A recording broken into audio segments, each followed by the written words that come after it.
космосе на станции МКС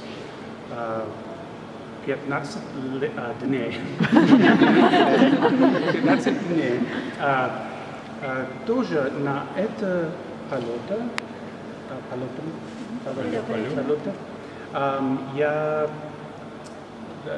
spacewalk. Выход в открытый космос. Выход открытый. Okay. Okay. You can speak English and Okay. we will try to translate. On that mission, I lived on the space station for 15 days, and I did 3 spacewalks to. Выход в открытый космос. Не, мы, да, как бы, если мы не поймем, мы скажем. Если вы не понимаете, просто Да. понимаете. Чуть-чуть помогли.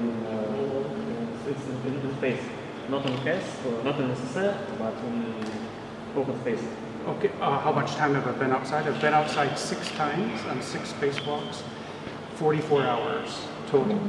44 hours outside. Yeah, so the first 3 spacewalks were to build the space station. So you may know the different parts of the space station. There's one part called Node 2, which is Harmony module. I took up Harmony module. In fact, on my emblem, on the shuttle, you could see the Harmony module inside of the base. So we took Harmony module up. And then you may remember in 2007, we had a torn solar array. That solar array, we were deploying it and it tore almost in half. And so we had to go outside and sew that up. So I was outside as a seamstress. How do you say seamstress? Someone who sews clothing. Seamstress, you know. Они соединяли бесшовная связка солнечной батареи, что-то вот такое они делали. Они ремонтировали солнечную батарею. Я понимаю, что про солнечную батарею, я просто не знаю, как... У них была авария солнечной батареи, они ее соединили вместе, сместили так достаточно. So, I returned to Earth in November of 2007, and then NASA asked me if I would go to command the space station, but I needed to fly on the Soyuz.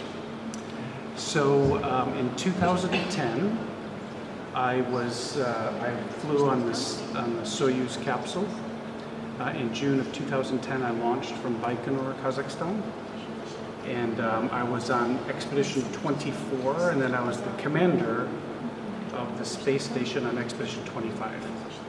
So I was up there for 6 months. I lived in space for 6 months. And I did 3 spacewalks also in the summer of 2010. You may remember we had a broken part on the space station. It was a pump module that broke, and so the space station was dying. This was in the end of July and August into August of 2010, so I had to do 3 emergency spacewalks to repair the pump module. It's just one model or the whole station? Just one. We have 2 pump modules, one on either side, and one of them broke, and so half of the space station power went out, so which includes half of our air that we breathe. And so we sort of made a shutka with the crew. We said, okay, you stop breathing, you hold your breath, and you breathe now. Okay, you hold your breath and breathe. So it was just a joke, of course, but we had to shut down a lot of our science and things to conserve power. It took us about 3 weeks and 3 spacewalks to go outside and repair it. So the Soyuz is this the first time you've seen a Soyuz? So it's very, very small, and this body's very large, and so I'm right about the limit of size for the seats in here. The maximum weight is 95 kilos, which is about where I am right now. So while I was training, I had to kind of starve myself like a wrestler or something like that, you know. I had to make my weight every morning to be able to fly in the Soyuz. So it's a very cramped space, very, very small. And this hatch that you see open here, that actually doesn't exist on the actual capsule. That's sealed up, and that's where your parachute is.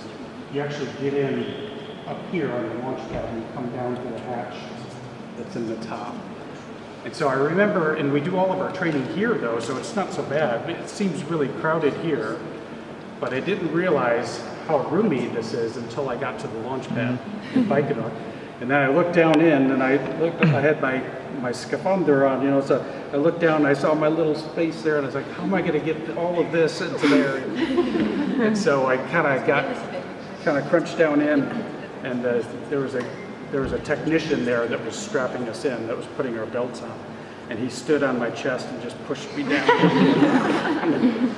The seat, so take me down.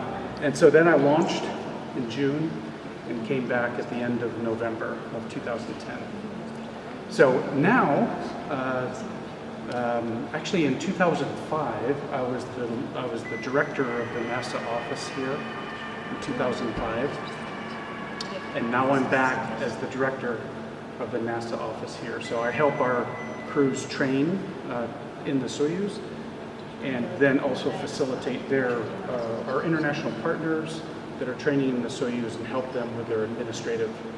For instance, we have a launch next Thursday, right? So did you know that we have another Soyuz launch on July 7th? And so we just had our final exams here and sent the crew just on Friday, so 3 or 4 days ago, we sent them to Baikonur. And next Thursday they'll launch to the space station. So it's living and working in Star City is like a dream for me, you know, because as a little kid I always wanted to be an astronaut, and so getting to work with NASA and then working with our Russian partners, you know, it's actually a wonderful experience to be able to come here to understand each other, and I think it helps us to lead us to better understanding, and of course better collaboration in space. And if we could do it in space, we could certainly do it here on Earth. Yeah. So that's our motto. And so anyway, if you have any questions for me at all, I'd be happy to answer those. I've lived in space for 178 days in space, so about 6 months, and in 2 different flights. I flew on the space shuttle and on the Soyuz, and so I understand the differences between the two as well, and then I've also done 6 spacewalks. So if you have questions, and I've also you may have heard of some of the vision damage that some of our long duration flyers have. I was the first guy to say, like, I've got problems with my eyes, and so when I came back from space, I couldn't see very well, and so my vision was a little bit blurred. And so I got out of the capsule, and I said, I can't see very well. And they said, what do you mean? I said, something's going on with my eyes. And so they figured out this new phenomenon that we've actually had about 20 to 25 people, astronauts and cosmonauts, that have had this vision impairment. And we're trying to understand it fully, because if we want to send our kids and our grandkids to Mars, or maybe some of you, to Mars, and you're going to be away from the planet for 2 or 3 years, are you going to be able to see when you get there? So it's some of the science we're trying to study right now is how to understand how to live and work in space as well, so we can make these long journeys. But so any questions that you have about anything here? What is your favorite thing about working in space, and what is the worst? Okay, the worst. My favorite thing, actually, my favorite thing is that everything's floating, and my worst thing is everything's floating. So when you get to space, of course, it's euphoric. The feeling is of euphoria. And so I remember when I first went up on the space shuttle, like, boom, the engines kicked off, and everything was just.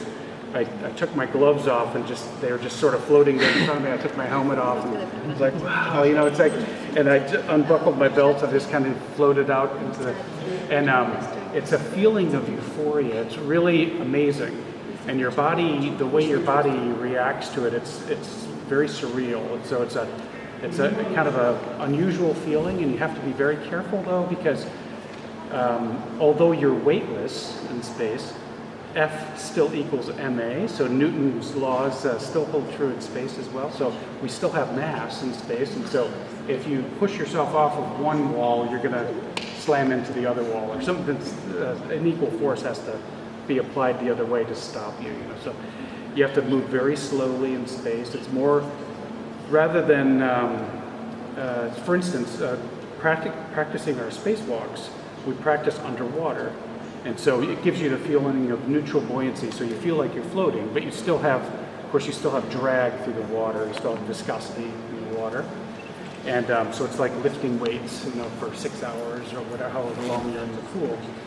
In space, you can't use force like that. It's more like a ballet on your fingertips, just kind of just gliding along, and it's kind of very, very slow movements. And so that part is probably, that along with looking out the window at the Earth is the most amazing thing.